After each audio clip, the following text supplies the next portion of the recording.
I hereby commend you. Be strong and courageous. Baruch Adonai mevorach leolam vaed.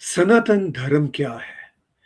क्या सनातनी धर्म को हम किसी ऑर्गेनाइज्ड रिलीजन की तरह समझ सकते हैं, या ये एक सेट ऑफ नॉलेज है, सेट ऑफ नॉलेज भी ऐसा जो कायनात की क्रिएशन के साथ जुड़ा हुआ है? जैसे कि महाभारता में बहुत उम्दा बात है कि जो टाइम है, लॉर्ड कृष्णा ने कहा अर्जुन को कि जो टाइम है वही इटसेल्फ डिस्ट्रॉयर भी है, और फिलॉसफी हमें ये भी बताती है कि टाइम क्रिएटर भी है, डिस्ट्रॉयर भी है, और ये एक साइकिल है, ना ख़त्म होने वाला साइकिल, ऐसा साइकिल जिसको फिलॉसफी के अंदर भी समझने की ज़रूरत है और उसको आज की मॉडर्न इंटरप्रिटेशन में भी समझने की ज़रूरत है। दुनिया चाहे आर्टिफिशियल इंटेलिजेंस के लेवल पे जितनी चाहे बदल जाए, मगर जो यूनिवर्स की ग्राउंड रियलिटीज़ हैं वो वही रहती हैं, थोड़े बहुत फ़र्क के साथ, जिनको हम क्लाइमेट चेंज के नाम से जानते हैं। क्योंकि जब हम दुनिया की या यूनिवर्स की बात करते हैं तब भी हमारा ज़हन बहुत छोटा रहता है। हम अपने इर्द-गिर्द की चीज़ों या बहुत दूर उठेंगे तो मैक्सिमम हम अपने आप को इस प्लैनेट की हद तक सोच सकते हैं, इस प्लैनेट की हद तक समझ सकते हैं। तो क्या सनातन वैल्यूज़ के अंदर, जैसा कि हिंदुइज़्म हो, जैनिज़्म हो, बुद्धिज़्म हो, सिखी हो, और जो हमारा ज़ोरास्ट्रियन एटीट्यूड हो, और इवन हमारे अब्राहमिक रिलीजन के लोगों के अंदर जो सनातनी वैल्यूज़ रची बसी होती हैं, उनका इज़हार हो, ये सारे का सारा ऐसा मामला है जिस पे हम टैग टीवी पे बहुत इम्पोर्टेंट कन्वर्सेशंस कर रहे हैं। आज की मेरी कन्वर्सेशन मेरे एक बहुत ही मोहतरम दोस्त, बड़े भाई अंबा प्रसाद त्रिपाठी जी के साथ है, जो गुजरात में रहते हैं, इससे पहले भी टैग टीवी पे आ चुके हैं। वो भी सनातनी वैल्यूज़ को एक स्पिरिचुअल सेट ऑफ नॉलेज के तौर पर देखते हैं, उसको डीपली अंडरस्टैंड करते हैं, और मेरी भी कोशिश होती है कि मैं अपनी सनातनी वैल्यू को अपनी इस कायनात, चलिए कायनात अगर बड़ा शब्द है तो अपने इस प्लैनेट के कॉन्टेक्स्ट में समझने की कोशिश करूं और अपने आप को इसके साथ जोड़ने की कोशिश करूं। स्वागत करता हूं मैं गुजरात से अपने बड़े ही इम्पोर्टेंट दोस्त, बड़े भाई अंबा प्रसाद त्रिपाठी जी का। जी, आपका स्वागत हो। आज हमारे साथ जुड़े हुए हैं अंबा प्रसाद भाई गुजरात से, नमस्ते। और हम इस पे धर्मा के हवाले से, अपनी सनातनी वैल्यूज़ के हवाले से बहुत सारे टॉक शोज़ रिकॉर्ड कर चुके हैं और ये सिलसिला चलता रहेगा। जी। अंबा भाई हमें बहुत सालों से बाकायदगी से देखने वालों में से हैं, हमें इनकरेज करते हैं, हमें देखते हैं, तो जब भी कोई प्रोग्राम जाता है अपना बहुत बढ़िया फीडबैक देते हैं। इससे पहले भी हमने उनके साथ रिकॉर्डिंग की। अब मेरा मन चाहा कि एक बार फिर करूं और आने वाले दिनों में करता रहूं। तो सर, मैं आपसे ये जानना चाहूँगा कि आप बहुत डेप्थ के साथ हमारी सिविलाइजेशन, सनातनी वैल्यूज़ के साथ जुड़े हुए हैं। तो क्या मैं ये कहूँ कि सनातनी सिविलाइजेशन कह देना काफ़ी है, या इसको एक ऑर्गेनाइज्ड रिलीजन के तौर पर पेश करना ज़रूरी है? ताहिर साहब, ये सबसे पहले तो मैं आपको और आपके दर्शकों को बहुत बहुत हृदय से नमस्कार करता हूँ। और आपने ये जो सिलसिला शुरू किया है, क्या सनातनी परंपरा है या क्या सनातन धर्म है, ये एक बहुत बड़ा एक संस्कृत में कहे तो कुटस्थ, और हमारी आम बोल में कहे तो बहुत मुश्किल इसका जो है खूब मुश्किल से अंदर तक जो नहीं जा सकते हैं, वो ऊपर ऊपर से उनकी जो व्याख्याएं या एनालिसिस करते हैं, उनसे कोई न तो फायदा होता है और हम मिसगाइड हो जाते हैं, पूरी जनता मिसगाइड हो जाती है, पूरे इंटेलेक्चुअल्स मिसगाइड हो जाते हैं। और उस मिसगाइडेंस पर चलते चलते जो राजनीति बीतती है या जो सामाजिक बदलाव बीतता है, उस बिसात पर वो गलत रास्ते पर जाता है मेरी नज़र से। तो सबसे पहले तो हम आए कि सनातन क्या है, और वेदर इट इज ओनली एक परंपरा है या उसमें धर्म भी निहित है। ताहि साहब, मेरी नजरिए से सनातन शब्द या सनातन फीलिंग्स हम उसको कहें, वो केवल शब्द नहीं है, वो एक बहुत गहरा अर्थ के साथ जुड़ी हुई फीलिंग्स है हमारी यानी कि पूरी इंसानियत जो एग्जिस्टेंस है, उसे ही सनातन हम कह सकते हैं। सनातन परंपरा के अर्थ में धर्म नहीं है, धर्म को ही सिर्फ नहीं कहते हैं। जैसे आप कभी कभी बातचीत में कहते हैं कि ये हवा है, ये फूल है, ये जंगल है, ये सहरा है, ये दरिया है, ये सारी चीजें जो हैं उसमें अस्तित्व भरा है, एग्जिस्टेंस है। और बड़े वसीय बड़े पैमाने पर हम कहे, ब्रॉड एक एटीट्यूड पे कहे तो सनातन पूरे अस्तित्व का नाम है, एग्जिस्टेंस का नाम। सनातन हम परमात्मा को भी कह सकते हैं, परमात्मा को ही कह सकते हैं, क्योंकि ऋषियों ने जब वेदों पर विचार किया या पूरा एंशिएंट ज्ञान जो आया पूरे वेदों से उन पर विचार किया, तो वे वहां तक पहुंचे।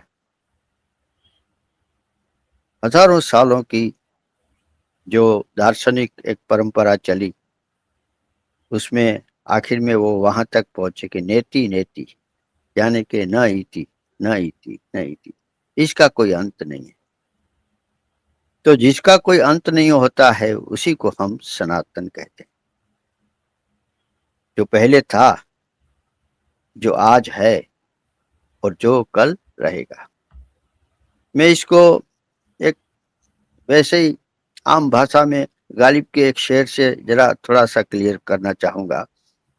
न था कुछ तो खुदा था, न होता कुछ तो खुदा होता। बस ये पहली लाइन जो है वो सनातन की डेफिनेशन। फिर शायरी है, मिटाया क्यों मुझको होने ने, न होता मैं तो क्या होता। लेकिन पहली लाइन जो है वो सनातन की व्याख्या हो सकती है। न था कुछ तो खुदा था। अब ये बात ये है कि सनातन परंपरा को क्या सब लोग समझते हैं? सनातन गीता में एक दूसरी व्याख्या भी दी गई, जो भगवान कृष्ण ने अर्जुन के साथ संवाद किया, कुरुक्षेत्र। अब ये सारे शब्दों को हमें समझना चाहिए। आजकल अयोध्या का शब्द भी बहुत सही अर्थ में लोग मेरे ख्याल से नहीं समझ सकते हैं। अयोध्या यानी कि ऐसी भूमि जहां युद्ध ही न हो। आपके हृदय को ऐसा बनाइए। कुरुक्षेत्र कर्म क्षेत्र। ऋग्वेद में पहला ही श्लोक है कि ये सब रचनाएं हैं, उसमें आप यज्ञ करें और समृद्धि प्राप्त करें। यज्ञ का बहुत बड़ा अर्थ है कर्म करना। यज्ञ का अर्थ रिचुअल्स जो हम समझते हैं वो नहीं, मैं नहीं मानता हूँ, वहां तक उसकी हद है। यज्ञ का अर्थ है कि कर्म करो और इस अस्तित्व को और भी भव्य बनाओ। जितना डेवलप आप कर सकते हैं करिए। आज की भाषा में कहें तो अपने को सुखी रखो, दूसरों को सुखी रखो। तो पूरा एग्जिस्टेंस है, जो अस्तित्व है, वो अपने आप में विरोधाभास नहीं है, वो सातत्यपूर्ण एक साथ सब चलता है। जैसे नदी का कोई पानी का ड्रॉप्स अलग अलग नहीं होता, वो नदी के साथ बहता रहता है। ऐसी सनातन परंपरा है जो नदी की तरह बहती रहती है। और भगवान ने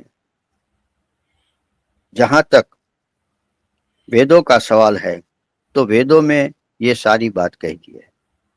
तो अर्जुन ने एक प्रश्न पूछा था एक बार जी, मैं माफ़ी गीता चाहता हूँ, में। यहाँ पे आपको थोड़ा-सा इंटरप्ट कर रहा हूँ। हम वेदों जी की तरफ भी बढ़ते हैं। जी आपने बहुत अच्छे ढंग से हमें बताया कि सनातन का जो परसेप्शन है वो इटर्नल होने में है। जी यानी वही जो गालिब का शेर आपने कहा जी कि जी वो एक इटर्निटी की बात है। अच्छा, सनातन के अंदर मेरा एक और मामला ये है, मैंने इस बड़ी टर्मिनोलॉजी को यूज़ किया, मगर इसके अंदर कुछ धर्म हैं, जैसे हिंदुइज़्म है। हिंदुइज़्म का नाम भी बिगड़ के हिंदुइज़्म बना, वरना वो कुछ और था। हाँ, जैनिज़्म सही बात है। जैनिज़्म है, जी बुद्ध जी मत है, हाँ इवन जी इवन सिखी है हमारी, इवन हाँ जी हाँ जी ज़ोरोस्ट्रियन है।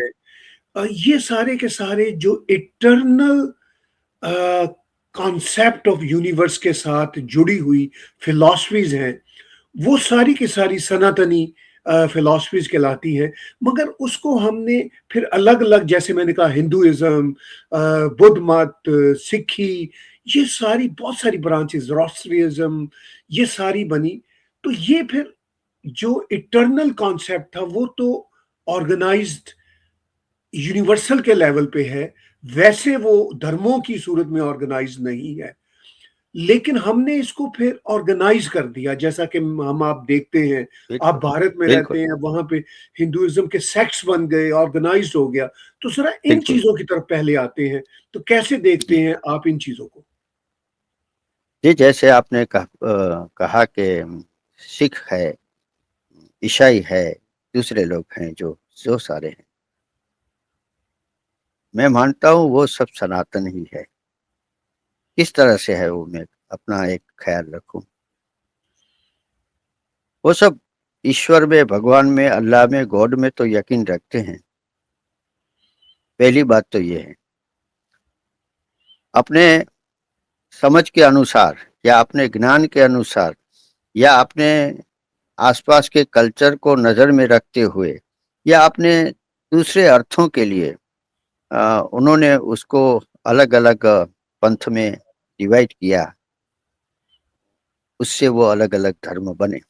उन धर्मों की अलग अलग किताबें आई, बाइबल आई, कुरान शरीफ आया, सिखों का जो गुरु ग्रंथ साहब आया, सबका आया कुछ न कुछ, यहूदियों का आया, सबका।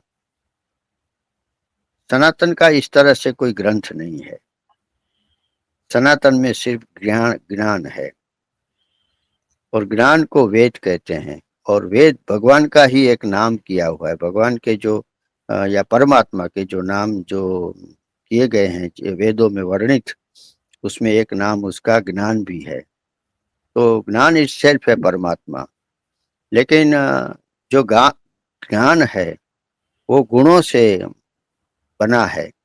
तो गुण जो होते हैं, वर्च्यू वर्च्यू जिसको बोलते हैं हम, तो गुण जो होते हैं वो सगुण होते हैं, साकार होते हैं। ये समझ ये समझ सिर्फ जो अपने आप को आज सनातनी कहते हैं या जिसे दूसरे लोग हिंदू कहते हैं, तो वो उस संस्कृति में, उस संस्कृति का सब बड़ा भाग नहीं, लेकिन बहुत बड़ा भाग जो है वो इसको मानता है। दूसरे निरंजन निराकार को भी मानते हैं। तो मेरे हिसाब से धर्मों में काफी जो चीजें हैं वो अपनी अपनी मान्यता के अनुसार आई है। अपने अपने ज्ञान की जो लेवल है वहां तक आई है। हो सकता है उन्होंने परम चीज न प्राप्त की हो सकता है उन्होंने सिर्फ दार्शनिक जो चीजें हैं उसमें अनुभव किया हो, या अपने आसपास के जो प्राचीन काल से चले आ रहे हैं रीत रिवाज, ये वो पहनावा बहनावा, वो जो ज्योग्राफी के अनुसार होता है या कुछ कल्चर के हिसाब से होता है या आपस में कल्चर मिलते हैं उसके हिसाब से आती हैं एक दूसरे की मान्यताएं, एक दूसरे की समझ, तो उससे बने हुए हैं। लेकिन उनमें उन्होंने एक वस्तु तो चीज का या ख्याल का उपयोग किया है मेरे हिसाब से, और वो सब अपने अपने कोई परम तत्व को तो मानते ही है, चाहे वो निरंजन निराकार माने या सगुण माने, लेकिन वो उनको मानते हैं। सनातन सिर्फ परमात्मा है मेरे हिसाब से, बाकी सारी चीजें बदलती रहती हैं, आती जाती रहती है, इम्प्रूवमेंट होती रहती हैं, और जन्म भी होता है और चला भी जाते हैं। ऐसी सारी चीजें भगवान के परमात्मा के सिवा कोई चीजें सृष्टि में जी, सनातन यहाँ नहीं पे मैं है। एक और सवाल खड़ा करना चाह रहा हूँ। आप ये कह रहे हैं कि जो अल्टीमेट पावर है, वो जी, परमात्मा है। वही बाकी सारी चीज़ें आती जाती रहती हैं, लेकिन हम देखते हैं कि परमात्मा फिर क्या है? ये एक सवाल होता है ना। बहुत जैसे तो है। जैसे हम समुद्रों के पानी को देखें, तो जी, समुद्रों के पानी का बहाव जो है, वो हवाओं के साथ जुड़ा हुआ है। वो हमारे ग्लोबल जो वार्मिंग के इश्यूज़ के साथ जुड़ा हुआ है। देखिए, हम तो परमात्मा को देख रहे हैं अपनी इस अर्थ के कॉन्टेक्स्ट में। हम कॉन्टेक्स्ट। परमात्मा को बहुत बड़े कॉन्टेक्स्ट में नहीं देख रहे, जो कहते हैं कि हमारी ये जो हमारा प्लैनेट है, ये छोटा-सा एक ज़र्रा है पूरी यूनिवर्सेस के सामने। हम्म। अच्छा, हम तो इसी से समझ सकते हैं, हम तो बाकी दुनिया के बाहर नहीं फैल सकते, लेकिन हम इसमें क्या देखते हैं कि मैंने अच्छा फूड नहीं खाया जो मेरे बॉडी को नहीं सूट करता, तो मुझे कोई डिज़ीज़ हो जाएगी, कोई प्रॉब्लम हो जाएगा। तो एक सिस्टम बना हुआ है, यानी हम सुबह उठते हैं, रात को सोते हैं, हमारी एक रूटीन है, पानियों की एक रूटीन है, सूरज का एक साइकिल है, जिसमें विंटर आता है, समर आता है, स्प्रिंग आता है, ये पूरे का पूरा एक साइकिल है। तो ये भी नहीं बदल रहा, बहुत थोड़े बदलाव के साथ हम देख रहे हैं। अब क्या ये सब कुछ परमात्मा है? ये सिर्फ़ और सिर्फ़ हम अपने प्लैनेट के कॉन्टेक्स्ट में देख रहे हैं, ये हमें याद रखना होगा। या फिर परमात्मा कोई फ़िज़िकल चीज़ है, जो कहीं बैठा हुआ है अर्श पे और जो ऑर्डर देता है कि जी ये हवा इस तरह चले, मैं इसको मार दूँगा, ये इसको पैसे मिलेंगे, इसको नहीं मिलेंगे। तो वो सारे जो मिसकॉन्सेप्ट्स हैं या जो परसेप्शंस हैं, उनको आप वो एक परमात्मा जो ना बदलने वाला आप कहते हैं, उसके साथ जोड़ते हैं, या ये सारा कुछ ही परमात्मा है? ये बहुत ही आपने बिल्कुल बहुत ही सही बात कही है कि हमें किस कॉन्टेक्स्ट में परमात्मा को देखना चाहिए। जो हमारे सामने जो विजुअल्स जो हैं, या हमारे सामने जो पूरी दुनिया है, या हमारी पृथ्वी है, या हमारा आसपास की जो चीज़ें हैं, अ, हमें उससे देखना चाहिए, या परमात्मा कोई ऊपर बैठा है और ऑर्डर करता है और उसके हिसाब से सब सारी चीज़ें चलती हैं। अब देखिए, इसके लिए तो हमें बहुत ही गहराई में जाना पड़ता है। इतनी गहराई में जाना पड़ता है कि जैसे हम आज मिल रहे हैं, ऐसे कॉन्स्टेंट्स कभी-कभार मिलते-मिलते इस सब्जेक्ट को पूरा, तो इसके लिए पूरी स्टडी और पूरा रिसर्च जो है, वो हमारे पास है और हम बात कर सकते हैं उस पर। परमात्मा, यही प्रश्न जो आप आज कर रहे हैं, अर्जुन ने किया था कभी कृष्ण से। क्या आप तो आधुनिक है, आप कैसे पुरानी बात कर रहे हैं? आप कैसे ज्ञान की बात कर रहे हैं? तो उन्होंने एक बहुत अच्छी, छोटे से, मैं विस्तार में नहीं जाता हूँ, छोटे से इसमें कहता हूँ, जो सब में मुझको जो सब में मुझको और मुझ में सबको जो देखता है, यह पश्यन्ति सह पश्यन्ति, वही देखने वाला है। जो दृष्टा जो हैं, अभी हम जो आप बात कर रहे हैं, वो बिल्कुल जो वैज्ञानिक भी इसी इसी विस्तारों में घूम फिर रहे हैं, ब्रह्मांड में जाते हैं, ग्रहों में जाते हैं, ये करते हैं, लेकिन उसको, ये सारी चीज़ों का जो ज्ञान है, जो हमारे शास्त्रों में बिखरा है, जिसको हम सनातनी शास्त्र कहते हैं, वो सबके लिए है। सनातन में जीव को प्राधान्य दिया गया है, जीव यानी सोल, और वो सब में है। पानी में है, हवा में है, पेड़ों में है, सब जगह है। इसलिए इसमें अहिंसा परमो धर्म कहा गया है। इसलिए उसको किसी को हरकत, न एनवायरनमेंट को तकलीफ देनी चाहिए, न दूसरे इंसान को तकलीफ देनी चाहिए। और अगर जो तकलीफ देते हैं तो उसके लिए दूसरा सिद्धांत आया है, उसमें कर्म का रास्ता बताया कि वो कर्म होता है और कर्म का बंधन लगता है। गहनो कर्मा गति ही अर्जुन को कहा भगवान श्री कृष्ण ने कि कर्म की गति बहुत महान है, बहुत गहरी है, कोई इसे समझ नहीं सकता। समझने के लिए हमें जो प्राचीन ऋषियों ने शास्त्र बनाए हैं उसमें, तो मैं आपसे और दर्शकों से अपने विचार इस तरह से रखता हूँ कि परमात्मा एक ही है, वो सब चला रहा है, उसको ऑर्डर नहीं करना पड़ता है। उन्होंने किस तरह से ये सारा सर्जन किया और किस तरह से ये सारा सर्जन कार्यरत हुआ, उसके लिए सांख्य शास्त्र है, योग शास्त्र है। इसमें ये सारी चीजों का बहुत अच्छी तरह से वर्णन किया गया है। सांख्य शास्त्र में कपिल मुनि द्वारा रचा गया था और सांख्य शास्त्र में जीव क्या है, ईश्वर क्या है, माया क्या है, ब्रह्म क्या है, और ये सब पर ब्रह्म उसमें, जैसे मैं और आप, हम सब में सनातन है। यहाँ तक कि जो सनातन को नहीं समझते हैं उसका भी बेस तो सनातन ही है। वो अपने स्वार्थ के लिए या अपने कोई भी प्राप्ति के लिए या अपने को अलग से आइडेंटिफाइड करने के लिए वो दूसरा कुछ बता रहे हो तो उसके नॉलेज वहां तक पहुंचा है। ऐसा है, ज्ञान जो है, जिसका जितना ज्ञान है वो वहां तक पहुंचता है। तो सब धर्म जो हैं, वो धर्म सबका हम आदर करते हैं, लेकिन वो समान नहीं है। वो इवोल्यूशन के स्टेज पर एक दूसरे से कोई नीचा है, कोई ऊपर है, कोई ऐसा है, वही है। इसीलिए शाश्वत को वो समझ नहीं सकते। अगर एक बार हम शाश्वत को समझ लेंगे कि शाश्वत क्या है, फिर बाजी चाहे अल्ताफ है दुनिया मेरे आगे, ऐसा भी है। तो ये सारी चीजें जो हैं, वो सनातन शब्द जो आजकल यूज किया जाता है वो उस टर्मिनोलॉजी में यूज किया जाता है कि वो हिंदू धर्म का पर्याय शब्द है। हिंदू धर्म भी मेरे ख्याल से शास्त्रों में कहीं नहीं लिखा गया है कि ये जो ज्ञान रखने वाले लोग हैं या ऐसा वर्चुअल करते हैं या ऐसी पूजा करते हैं या अपने अपने तरीके से रहते हैं वो हिंदू है, ऐसा नहीं कहा गया है। ये हिंदू धर्म एक ज्योग्राफिकल सिस्टम जो सिंधु नदी के साथ आया और जो पर्शियन लोग आने लगे ईसा पूर्व 6ठी सदी में, 6th में आए वो। और हिंदुइज्म शब्द पहले 1816 में राजा राम मनोहर राय, जो भारत के बहुत एक सुधारक थे, समाज सेवी थे, बहुत बड़े विचारक थे, उन्होंने प्रचलित किया और फिर अंग्रेजों ने वो उठा लिया।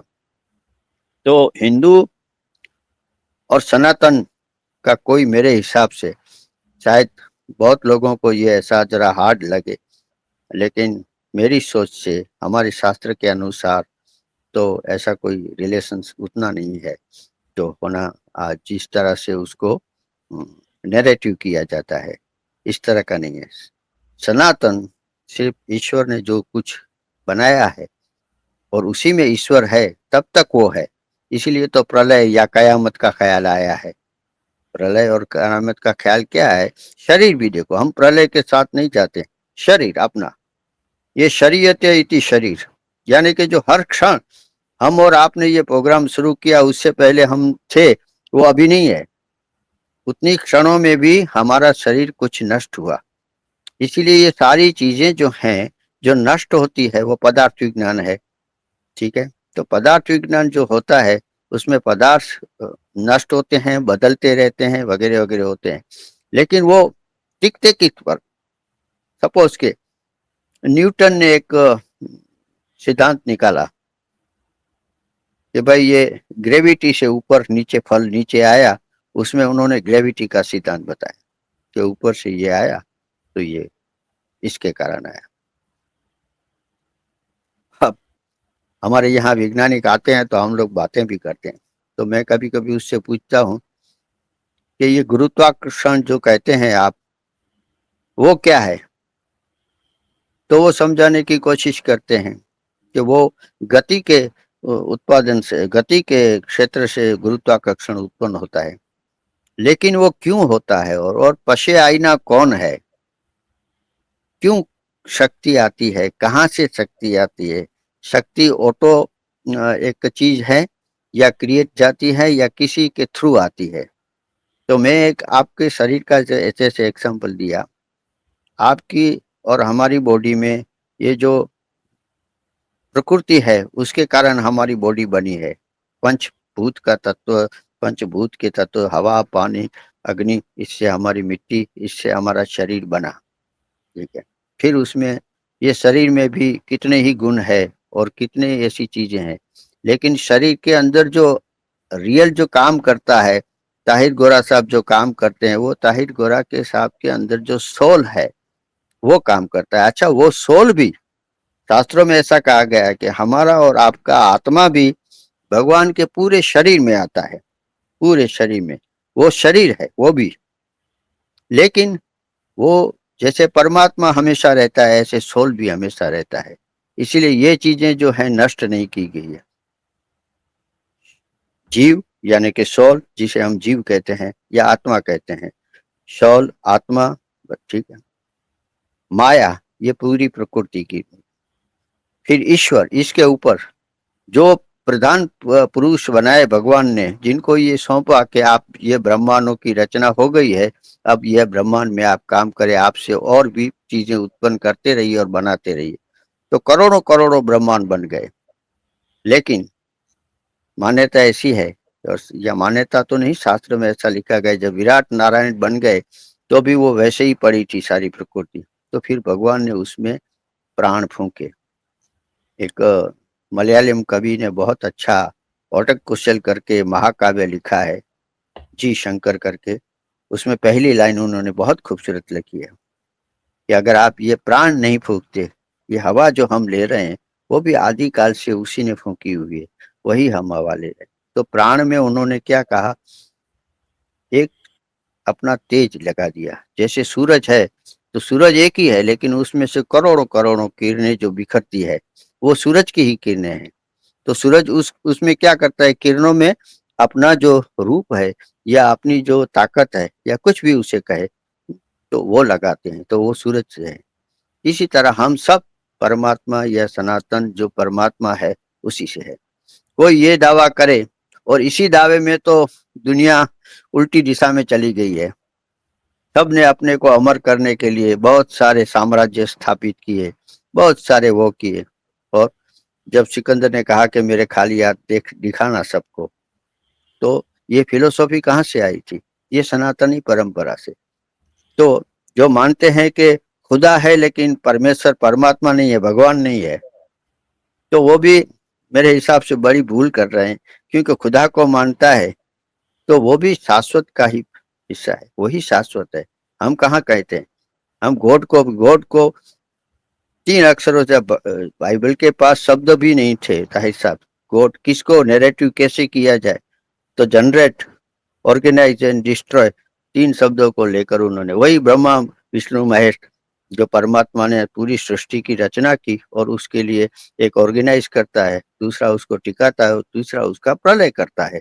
इसी तरह के सिद्धांत पर आए। तो ये सब सनातन सिद्धांत है, ये सनातन परंपरा है। लेकिन तकलीफ की बात यह है कि हमारी नजर जितनी हम छोटी सी करेंगे तो दृश्य उतना ही दिखाई देगा। अगर बड़ी नजर, तो ये बड़ी नजर जो होती है वो चिंतन से आती है, ध्यान से आती है, योग से आती है। तो ये परंपरा सनातन में रखी गई कि भाई आप जो हैं वेदों को तभी समझते, वेदों को तो ब्राह्मणों ने भी कहाँ समझा। आप आजकल कहते हैं कि ब्राह्मणों ने इसका शोषण किया, एक्सप्लॉइट किया, ऐसा नहीं है। वेदों को वो भी नहीं समझ सके, और वेदों में जो नहीं बताया गया था उसको उन्होंने गलत अर्थ से समझा। तो इसलिए मैं ताहिर साहब को कितने सही अर्थों में समझता हूँ, उसी तरह मैं ताहिर साहब का रिप्रेजेंटेशन कर सकता हूँ। मैं पूरा समझा ही नहीं हूँ ताहिर साहब को या इस दुनिया को या इस दुनिया के जो पूरा जो नैरेटिव है उसको, तो फिर मैं दुनिया को वही दूंगा जो मेरे पास छोटा सा है। वो चाहे दुनिया को अच्छे मार्ग पर ले जाए, चाहे बुरे मार्ग पर ले जाए। लेकिन आदमी ऐसा करता है। तो हिंदुइज्म जो है वो मैं कहना चाहता हूं कि सनातन से कोसों दूर है, कोसों दूर। और थोड़ा सा ये पॉलिटिकल वर्ड्स भी है, क्योंकि और आजकल ज्यादा है, क्योंकि हर आदमी अपनी अपने तरीके से अपने अपने जो आसपास जो चीजें हैं उसको ऑर्गेनाइज करके उससे वो कैसे खेल सकता है वो खेलने की कोशिश कर रहा है। तो ये इसका रिएक्शन है। हिंदुइज्म वैसे कभी ऐसा ऑर्गेनाइज था भी नहीं, है भी नहीं और रहेगा भी नहीं, क्योंकि वो एक अच्छी परंपरा है। इसलिए थोड़ा सा बादल आते हैं फिर गरज कर चले जाएंगे वो, लेकिन ये बात है मेरे हिस्से में।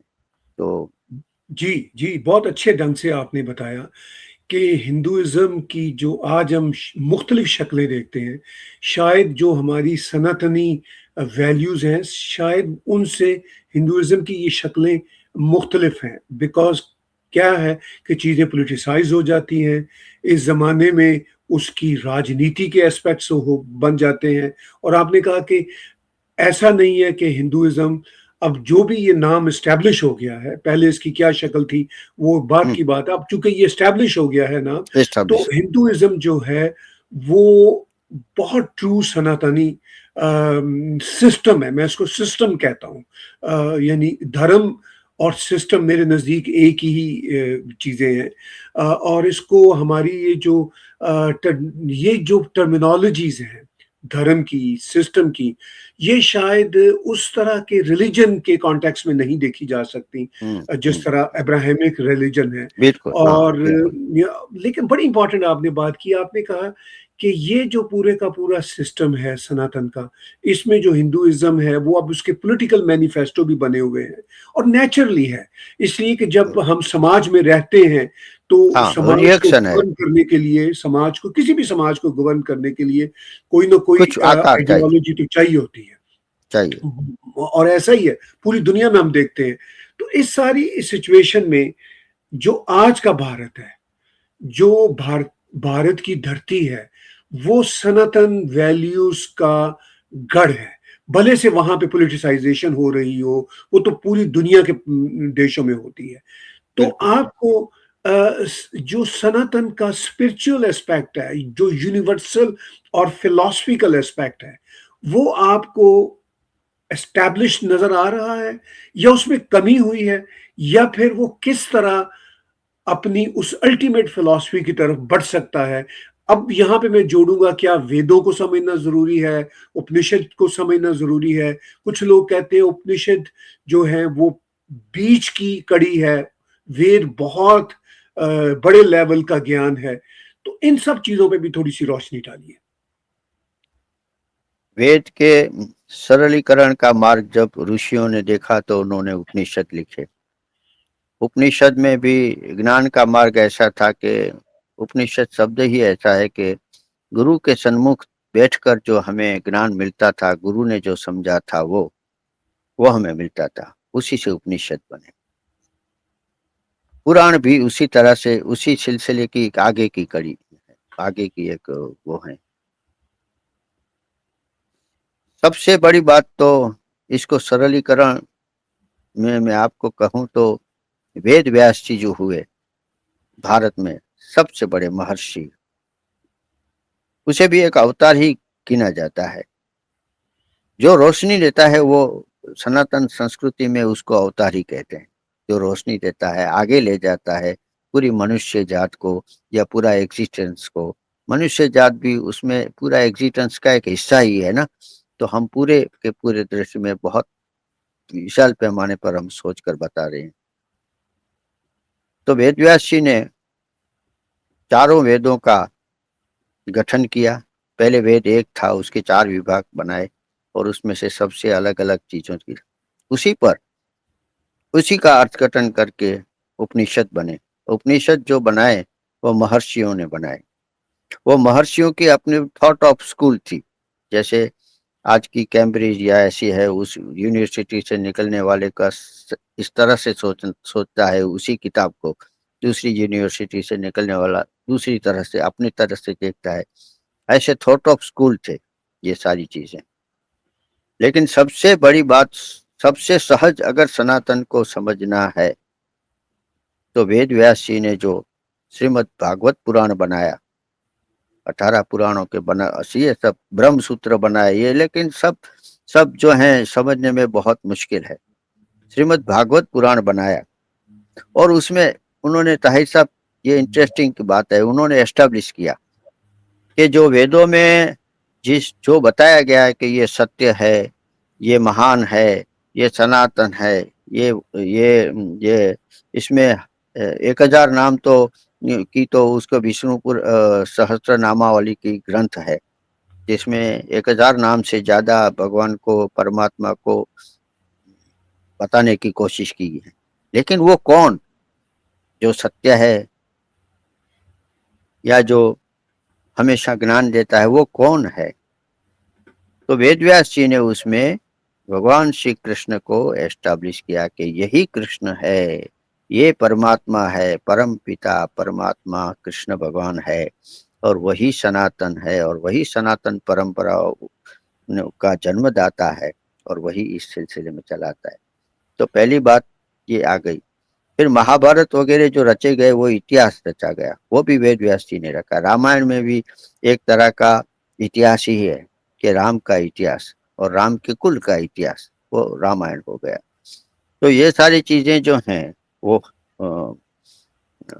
वेदों का, उपनिषदों का, पुराणों का, इतिहासों का, और पूरा जो एंशियंट लिटरेचर भारत के पास है, या सनातन धर्म के पास है, या हिंदू समाज के पास है, जो आप कहे वो, उसमें ये बातें सारी गई। उसके बाद जो आचार्य, जो लोग जितने आ गए, उन्होंने अपने अपने तरीके से अपनी अपनी स्कूलें बनाई। जैसे माधवाचार्य आए, निम्बार्काचार्य आए, रामानुजाचार्य श्री आए, और उन्होंने सभी ने अपने अपने थॉट से एक अपना अपना एक वर्ग किया। जो जो भी उसके रिचुअल्स बने, उसके गाइडेंस देने वाले जो सारी चीजें थी वो बनी, कैसे स्तुति की जाए, कैसे पूजा की जाए, वगैरह वगैरह सब रिचुअल्स बने, उसमें बने। तो उसमें वहां तक सारा जो समाज एक ही रहा, बिल्कुल। अब उसमें कई लोग जो ऐसा कहते हैं, इसी में हम बात कर लें, क्योंकि कई लोग ऐसे कहते हैं कि जो स्मृतियां बनी या दूसरे जो ग्रंथ बने उसमें ऊंच नीच का व्यवहार किया गया, समाज में, हिंदू समाज में ये इसको तोड़ा गया। ऐसा उपनिषदों और वेदों में कहीं पर ऐसा नहीं है कि किसी को नीचा दिखाया गया। अब देखिए, मैं आपको एक एग्जांपल दूं। भगवान श्री राम जो हैं वो अपने वनवास के दौरान एक भील थी, वनवासी थी, एक क्या है, नोमैडिक जाति की थी। तो उनके घर पहुंचते हैं, और उनके घर पहुंचते हैं और उसके जूठे बह जो चीजें होती हैं वो अपने हाथ में लेकर खाते हैं। तो ये शबरी का घर था। तो ये शबरी जो है, ये आज की कास्ट में आप उसको जो भी बताएं, ये कास्ट का निजाम जो है, अपने अपने स्वार्थ के अनुसार मुझे कहना पड़ेगा कि इस कास्ट के निजाम की इतनी बड़ी बात करते करते अपने अपने स्वार्थ को ढूंढते ढूंढते लोगों ने धर्म का बिल्कुल एक शक्ल बदल दी। आजकल भी हम हिंदू को एक एक बनाने की कोशिश करते हैं, लेकिन पार्लियामेंट में बात किसकी करते हैं कि जाति आधारित गणना होनी चाहिए, जाति आधारित समाज होनी चाहिए। तो ये समाज को एकत्रित करने की बात है या बिखरने की बात है? ये सिर्फ सत्ता की लड़ाई की बात है। तो वैसे ही पुराणों में भी पहले परिस्थितियां जो अपने स्वार्थ के अनुसार होती थी, उससे धर्म को हानि होती थी। और धर्म की हानि जब जब होती थी, जब ज्ञान नष्ट हो जाता। वैसे धर्म कभी मिटता नहीं है, लेकिन उसका बेसिकली ज्ञान जो नष्ट हो जाता है, जैसे नालंदा विद्यापीठ को जलाया गया, लेकिन फिर भी ज्ञान नष्ट नहीं हुआ, क्योंकि वो ज्ञान तो घर घर पड़ा हुआ था। जो जो ये पंडित लोग थे या दूसरे लोग थे, उनके पास शास्त्रों जितने पढ़े थे, तो ज्ञान नहीं। तो भगवान ने कहा ज्ञान का कभी नाश नहीं हो सकता। ये परमाणु जैसी चीज है, जैसे एटम के नीचे जो परमाणु होता है उसका फिर नाश नहीं होता, एनालिसिस नहीं होती। इसी तरह ज्ञान का कभी नाश, हाँ, ज्ञान कभी बादलों के नीचे आ जाता है, और ज्ञान कभी ऐसा हो जाता है कि वो आच्छादित होता है, भूल जाते हैं लोग। तो फिर से वो ज्ञान की अभ्युत्थानम धर्मस्य ग्लानिर्भवति भारत। तो उन्होंने कहा कि तब तब मैं जन्म लेता हूँ, मैं यानी किसी भी स्वरूप में आता हूँ और ज्ञान को फिर से डिस्कवर करते हैं, उसको लोगों के पास जान के और फिर से परंपराएं शुरू होती है। तो ये सारी सनातन की जो परंपराएं हैं वो हर जगह बिखरी हुई है। जैसे हमारे सिख भाई अकाल श्री सत श्री अकाल कहते हैं, तो गीता में कहा है भगवान कृष्ण ने कि आकार मैं खुद हूँ।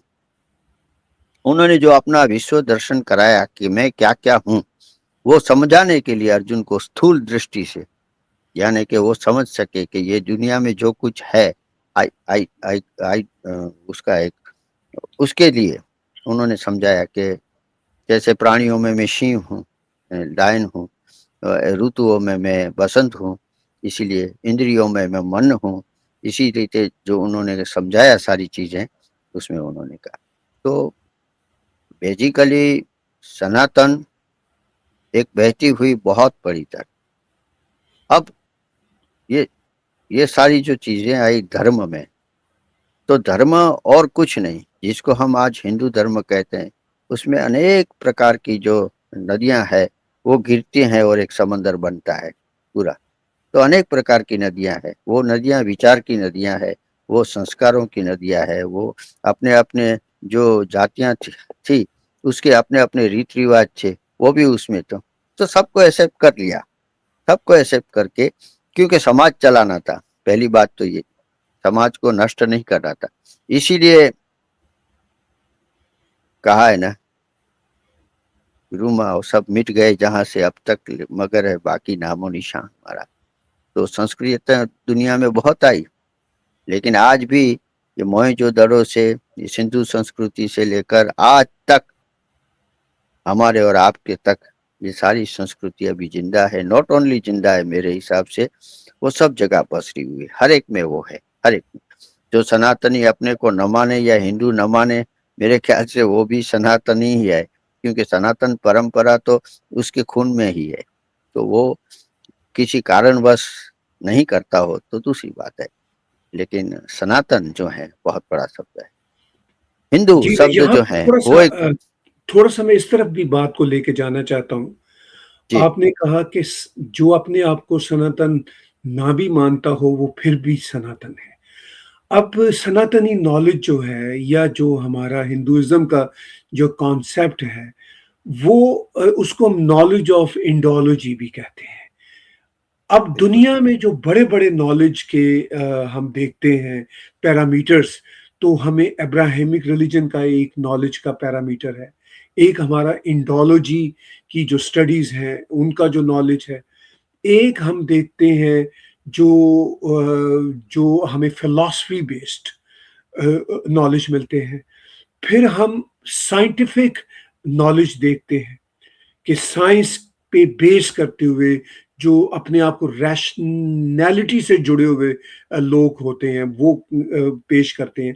और फिर हम एक लेवल पे देखते हैं कि ये सारे नॉलेज एक दूसरे के साथ घुले मिले होते हैं। ये सब एक दूसरे के हम्म, अंदर घुसे हुए होते हैं और हमें पता नहीं चलता। फिर हम ह्यूमन बीइंग होते हुए अपनी ईगो की वजह से किसी न किसी सिस्टम के साथ खुद को जोड़ना चाहते हैं। हमारा एक एक्सप्रेशन होता है कि नहीं, हमारा कबीला अच्छा है तो तुम्हारा नहीं अच्छा। ये फिर एक एटीट्यूड आ जाता है। फिर आपने वही ज़ातों की बात की, जातियों की बात की, तो उसमें भी मैं इसी तरह देखता हूँ कि जैसे मैं पत्रकार हूँ, मैं कुछ और करने की कोशिश करता हूँ, लेकिन मैं रहता पत्रकार ही हूँ। इसी बिल्कुल तरह बिल्कुल। कोई सोल्जर है, सोल्जर हम्म, माइंडसेट का है, वो हम्म, बिज़नेस भी करता है लेकिन उसका एक सोल्जर जो माइंड है वो उस पे हावी रहता है। तो मैं तो इसको इंडोलॉजी के नॉलेज के साथ जातियों को इस तरह जोड़ता हूँ। मगर बिल्कुल अनफॉर्चुनेटली हुआ क्या कि मार्क्स ने जो कहा था, कार्ल मार्क्स ने, कि ये जो क्लासिज्म का क्लैश है कि किसी के पास थोड़े पैसे हैं, किसी के पास ज़्यादा हैं, किसी के पास रिसोर्सेस कम हैं, किसी के पास ज़्यादा हैं, किसी के पास नॉलेज कम है, किसी के पास ज़्यादा है। इसकी बेस पे ह्यूमन बीइंग से लड़ता है। फिर ये पावर हंगर आ गया। अब हम ईरान में देख रहे हैं कि वो पावर की वजह है ना कि वो मासूम लोगों पे गोलियां चला रहे हैं, कि वो पावर से हटना नहीं चाहते। और ये सिर्फ ईरान का मामला नहीं है। ईरान ने आज ही नहीं, कहा कि जर्मनी को शर्म नहीं आती कि जब गजा पे अटैक हो रहा था तो वो क्यों नहीं बोले। भाई गजा पे अटैक तो कोई बाहर का बंदा कर रहा था ना, ईरान पे अटैक तो ईरानी लोगों पे खुद ईरान की रजीम कर रही है, तो शर्म इनको बिल्कुल, ज्यादा करनी चाहिए। बिल्कुल, तो बिल्कुल। ये जो सारी पॉलिटिकल बातें हैं, राजनीति की बातें हैं, लड़ाई झगड़ों की बातें हैं, ये जिंदगी गुजारने के तरीके हैं, जातियों के मामलात हैं, क्लास के जो इश्यूज हैं, ये सब के सब सनातनी टीचिंग्स ने एड्रेस की हैं। जो खूबी नजर आती है कि हजारों साल पहले इन सब चीजों को एड्रेस किया। पीछे आपने गॉड की बात की, गॉड के कई कॉन्सेप्ट्स हैं। एक कॉन्सेप्ट ये भी है कि जी से जनरेटर, ओ से ऑर्गेनाइजर, डी से डिस्ट्रॉयर। वही जो हमारा महाभारत का अर्जुन और वही, लॉर्ड कृष्णा की जो बातचीत है, वो यही है वही। कि भाई ये कुछ कोई किसी ने सदा नहीं रहना। तो ये जो सारे नॉलेजेस हैं, ये जो सारे लड़ाई झगड़े हैं, कॉन्फ्लिक्ट्स हैं और तबाही की बातें हैं, जिंदगी चलाने की बातें हैं, ये कैसे हुआ कि सनातनी सिस्टम ने हजारों साल पहले इनको एड्रेस कर लिया। इस पे आप बिल्कुल, क्या अपने विचार देंगे? बिल्कुल। जहाँ तक ताहिर साहब, ये आपने बहुत बड़ी बात कही, बहुत। अगर इसको ही समझ लेना आपकी बात को, तो आधी दुनिया जो है बिल्कुल शांत हो जाए। आधी दुनिया क्या, लगभग दुनिया शांत हो जाए, क्योंकि समझना इतना ही है। सनातन में ये गिरावट कहाँ से आई? पहला तो ये बात है कि सनातन में क्या गिरावट आई, या उसको फैलाने वाले या समझाने वाले जो हैं आ, वो हमारे आसपास नहीं रहे, इसके कारण जो ये अज्ञान आ गया। एक्चुअली जिस सिचुएशंस की आपने बात कही ईरान तक की, तो दुनिया को जिन्होंने अलग अलग दास कैपिटल दिया, कार्ल मार्क्स ने अपने नजरिए से, हर एक लोगों ने दुनिया को अपने नजरिए से चलाने की या देखने की कोशिश की है। वो अपने को ज्ञान का जन्मदाता ही उन्होंने समझ लिया है।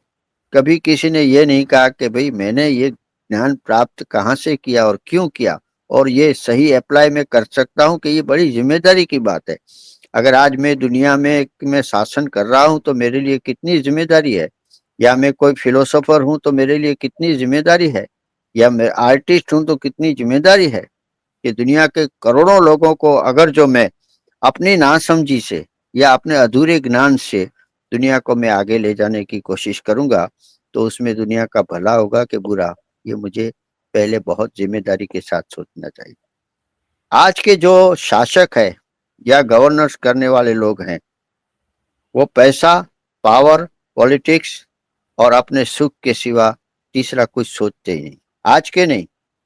सपोज के गजनी आया था और गजनी ने ये सोमनाथ को लूटा और ऐसे किया, पैसे के कारण ना। क्या मिला उसे? उसके उसके लड़के ने तो एक मस्जिद भी बाद में तोड़ी।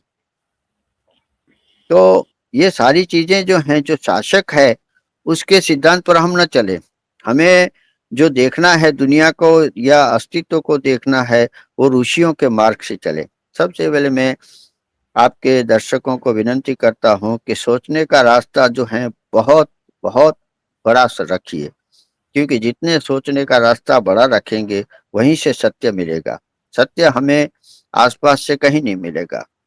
तो अभी आपने कहा कि मैं पत्रकार हूं, ये बहुत सही बात आपने कही।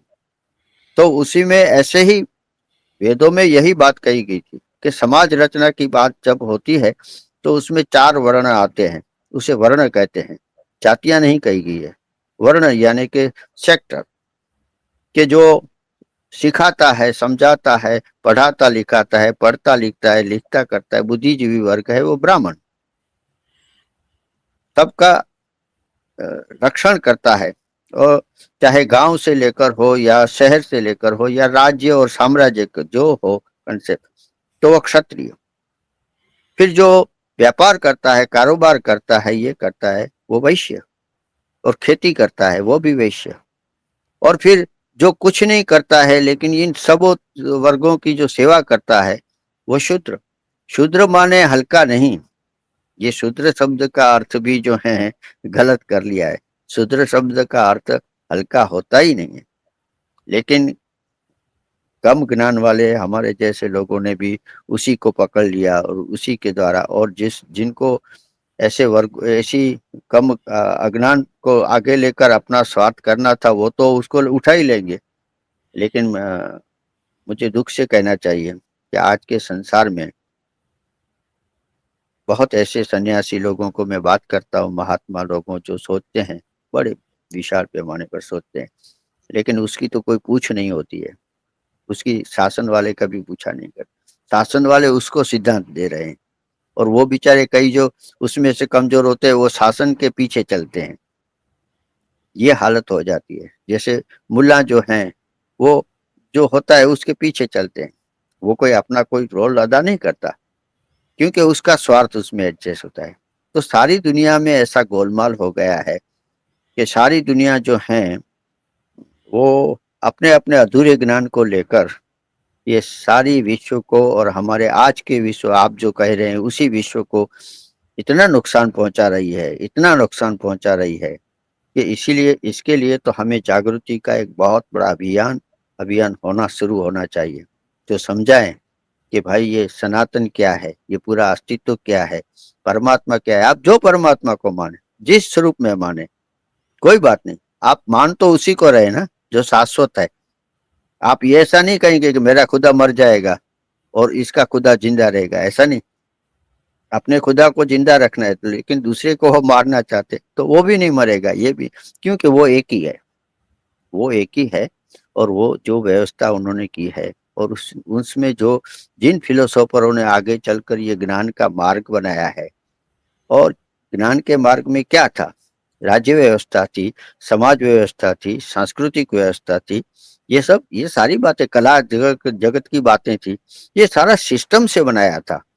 इस सिस्टम को आज हम या हमारे में से ऐसे लोग जो दुनिया को अपनी नजर से चलाना चाहते हैं या अपने पैरों के नीचे रखना चाहते हैं सारे लोगों को, वो बहुत बड़ा नुकसान पहुंचा रहा है ताहिर साहब, बहुत बड़ा।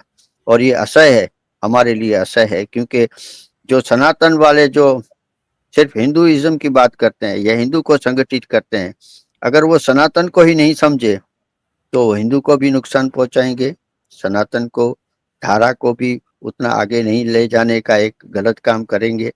और सबसे बढ़िया बात तो है कि वो भी उसी प्रवाह में शामिल हो जाएंगे जिस प्रवाह में और लोग चलते हैं।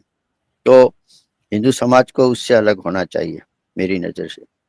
पॉलिटिकल संगठन दूसरी बात है, वो जो करते रहे ठीक करे, लेकिन आप हर एक बाबत में पॉलिटिकली लोग ही संतों को भी समझाएं, ऋषियों को, जैसे जो समाज सेवी है उनको भी समझाए, तो मंदिरों में भी दखल दे, हर जगह दखल दे, तो ये तो बात अच्छी नहीं है मेरे ख्याल से। ये एक नया प्रकार का शासन है जो अपने आप को, जैसे पहले लोग जो हैं हिंदू को मारते थे क्योंकि वो कहते थे ये बुत परस्त है, इनको मारना इस्लाम का हमारा, या क्रिश्चियन लोग कहते थे इन लोगों दोनों को मारना हमारा फर्ज है, तो वो गलत बात थी, वो सही बात नहीं थी। लेकिन उन लोगों ने गलत काम किए, वही आज हमें, आज का समाज, आज का ज्ञान, आज की दुनिया एक ऐसी जगह पर पहुंची है जहां हमारे पास टेक्नोलॉजी ने बहुत कुछ ज्ञान अभी हमें दिखाया है। टेक्नोलॉजी भी एक ज्ञान का एक बहुत बड़ा एक सशस्त्र हथियार है। उन्होंने काफी अवेयरनेस जगाई है, उस अवेयरनेस के कारण सारी दुनिया में ऐसे बहुत सारे करोड़ों करोड़ों लोग हैं जो ऐसी बात को समझते हैं, ऐसी बात को गहराई से समझते हैं, चाहे वो सनातन के अर्थ में न समझते हो, लेकिन समझते ही है, समझ बिल्कुल सही है। चाहे दूर अफ्रीका में कोई बैठा हो, चाहे कोई साउथ अमेरिका में बैठा हो, चाहे कोई ईरान में बैठा हो, समझ सही है उसकी। तो उन लोगों को कोई आवाज नहीं है, और आवाज इसलिए नहीं है कि वो एक दूसरे को पहचानते नहीं है, जानते नहीं है, कोई स्टेज नहीं है दुनिया में उनके लिए। दुनिया में हर एक के लिए स्टेज है, लेकिन समझने वालों के लिए, बुद्धिजीवियों वाले या जो ऑनेस्ट है पर्सन, उसके लिए कोई ऐसा स्टेज नहीं है कि जहां से कोई आवाज उठाए।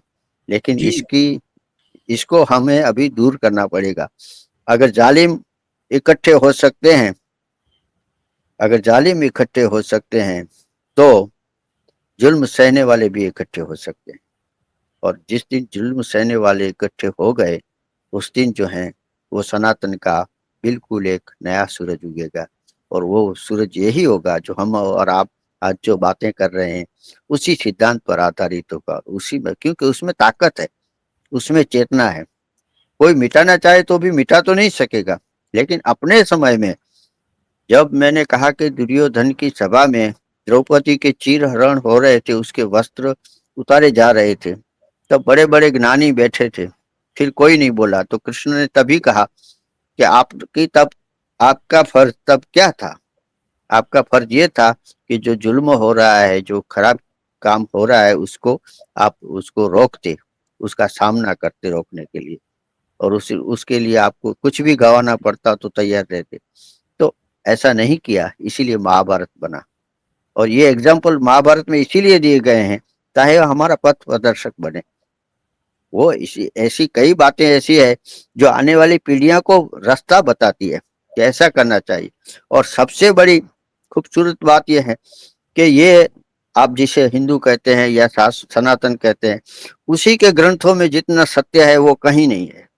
जी, आपने बिल्कुल ठीक अपने कहा। अपने को भी क्रिटिसिज्म किया है, ऐसा नहीं है, अपने जी, को भी क्रिटिसिज्म किया है।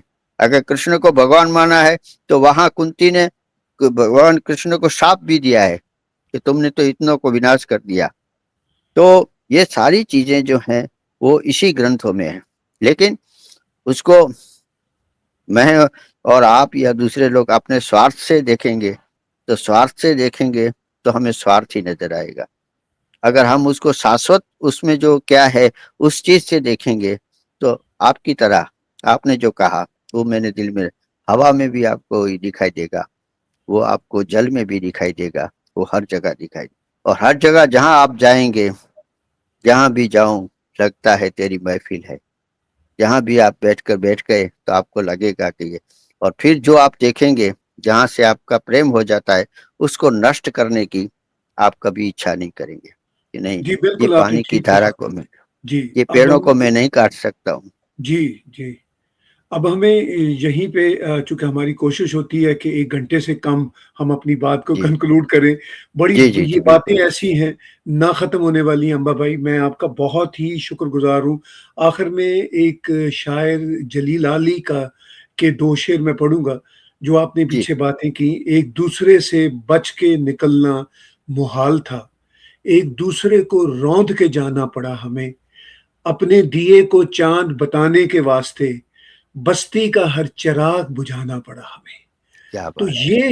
ये जो एक ब्रूटल नेस है, जो ब्रूटल रियलिटी है कि सिर्फ़ ह्यूमन ये जो इगोइज़्म है, वो इस लेवल की है कि अपने दिए को चाँद बताने के वास्ते हम बस्ती का हर चिराग बुझा देते हैं। चिराग पैदा। ये पावर स्ट्रगल भी है, ये इंसान का वो इगोसेंट्रिक रवैया भी है, और वही जो अर्जुन और लॉर्ड कृष्णा की जो सारी बातचीत महाभारता में है, वो भी है कि ये सब का सब इसी तरह पैदा हुआ है, इसी तरह मिट जाएगा, और वक़्त जो है वही डिस्ट्रॉयर है। टाइम क्या ही है जो जो जो सब कुछ मिटा के रख देगा। टाइम की इससे बड़ी डेफ़िनेशन मुझे कहीं नज़र नहीं आती, जो महाभारता में, गीता सेक्रेड में हमें मिलती है। बहुत-बहुत धन्यवादी हैं, आने वाले दिनों में सर आपके साथ जुड़े रहेंगे। चाहे साहब, मैं सबसे दिल से आपका शुक्र अदा करना चाहता हूँ और धन्यवाद अदा करना चाहता हूँ, क्योंकि आपने टेक टीवी पर जो बातें शुरू की हैं, मैं बहुत शुरू से, जब से आपकी शुरू हुआ तभी से मैं शायद आपके साथ जुड़ा हूँ और देख रहा हूँ ये सारी चीजें। लेकिन जितनी ऑनेस्टी के साथ आप चैनल में मानवता के लिए, दुनिया के लिए, दुनिया में जो स्ट्रगल चल रहा है, वो दुनिया में जो यहाँ वहाँ की जो घटनाएं दुर्घटनाएं होती है, वो सब में आप जो देखते हैं वो सनातन देखते हैं मेरी नजर से। वो आइडिया जो है, मैं आपसे प्रार्थना करूंगा वो आप कंटिन्यू रखिए। सुबह आएगी और जरूर आएगी, हम सब देखेंगे उस सुबह को। लेकिन सबसे बड़ी हमें खुशी तो वही होगी कि उस सुबह में हमने कुछ अपने तरीके से कोशिश की तो उसमें से बहुत खुशी और आनंद का विषय है कि ताकि हंसते हुए निकले दम कि हमारा जब अंत समय आए तो हमें खुशी हो कि हमने दुनिया में ऐसा कोई काम नहीं किया कि जिससे दुनिया के मेरे दूसरे साथियों को या दुनिया की किसी पदार्थ को या कोई चीज को मेरे कारण नुकसान हुआ हो या मेरी लालच के कारण उसको नुकसान हुआ हो। ऐसा कभी नहीं। इस दुनिया को जी जितना हो सके बनाएं, आगे ले जाएं और समृद्ध करें और हर एक लोगों को सुखी देखने की हमारी जो नज़र है वो हमें भगवान करे हमेशा हमारे साथ रहे। और मैं फिर से आपका धन्यवाद इसलिए करता हूँ कि ऐसी सोच आप इस टीवी से फैला रहे हैं वो प्लीज़ कंटिन्यू रखिए। हम भी जुड़े रहेंगे साथ में, आप जो कहेंगे उसी तरह से हम आगे बढ़ेंगे क्योंकि ये बहुत ज़रूरी है मेरी नज़र से। अदरवाइज जालिमों को एक रास्ता मिल जाएगा कि कोई सामना करने वाला। अभी भारत में भी देखिए, लास्ट चीज में कह रहा हूं, भारत में भी ऐसा ही है कि जो जो लोग कहते हैं वो दुनिया को, भारत वाले लोगों को वो वही सच है वो दिखाने की कोशिश करते हैं, लेकिन ऐसा नहीं, सत्य करना चाहिए। और इसीलिए गांधी जी आज भी रिलेवेंट है, इसीलिए रिलेवेंट है कि सत्य जो है, सत्य का आग्रह, सत्य का आग्रह इसीलिए कि कहीं जाने अनजाने में ताहिर साहब से या दूसरे लोगों को मेरे कारण कोई नुकसान हो जाए या तकलीफ हो जाए, ऐसी दुनिया में मैं नहीं चाहता हूँ। तो हर एक का जय हो, विजय हो, तो उसी को हम आज समापन करें कि आपका भी जय हो, आपका भी विजय हो। और आपके देखने वालों को भी ये सोचना चाहिए कि ताहिर गोरा साहब कितनी मेहनत से ये सारी चीज़ें आज के समय में, जब सारी दुनिया में सोशल मीडिया भी झूठ पर पूरा अपना बेज रख के आगे बढ़ रहा है और मार्केट सिचुएशन देखता है तो मुझे इसमें से क्या मिलेगा, कितना मिलेगा, कैसे मिलेगा, उस समय के अंदर एक ताहिर गोरा साहब जैसी एक शख्सियत है जो सच को साथ लेकर चलती है। मेरी हमेशा प्रार्थना रहेगी कि परमात्मा आपका सदा विजय करे। धन्यवाद। धन्यवाद, धन्यवाद। बहुत बहुत शुक्रगुजार हैं आपके समय का। व्यूअर्स, आपने बातचीत सुनी अंबा प्रसाद त्रिपाठी जी से और इस बातचीत को सुनने के बाद आपको अंदाजा हुआ होगा कि हमने ये समझने की कोशिश की कि हमारे सनातनी सिस्टम के अंदर रिलीजन की क्या वैल्यू है, क्योंकि रिलीजन और धर्म में बहुत फर्क है। और मैं वाज़े तौर पर यही समझता हूं कि जो धर्म है वो इनफैक्ट इस कायनात को समझने का एक कॉन्सेप्ट है। अब ऑफ कोर्स जैसा कि मैंने अंबा प्रसाद भाई के साथ जो बातचीत की उसमें आप ये सोच सकते हैं कि हमने धर्म और रिलीजन को डिस्टिंक्ट इनडायरेक्ट तरीके से करने की कोशिश की या उनका जो फर्क है उसको अलग अलग करने की कोशिश की है। कितना हम इसमें कामयाब हुए हैं आप अपने कमेंट्स में लिखिए और हम और भी जो सूझवान हैं, बुद्धिमान हैं, उनको आने वाले दिनों में, आने वाले हफ्तों, महीनों, सालों में जोड़े रखेंगे। जब तक हम में सकत है हम उनको अपने साथ जोड़े रखेंगे ताकि बातचीत का ये सिलसिला इसी तरह आगे बढ़ता रहे। टैग टीवी के यूट्यूब चैनल को सब्सक्राइब कीजिए और इसी यूट्यूब के चैनल पे डोनेट के बटन को क्लिक करके आप हमारे इन्हीं थॉट्स को सपोर्ट कर सकते हैं। आपकी कंट्रीब्यूशन, आपकी डोनेशन हमारे लिए बहुत मानी रखती है। Stay tuned with tag TV, stay tuned with my own personal YouTube channel. बात होती रहेगी और इसी तरह आप हमारे साथ जुड़े रहिए। Subscribe Tag TV YouTube channel and press the notification button.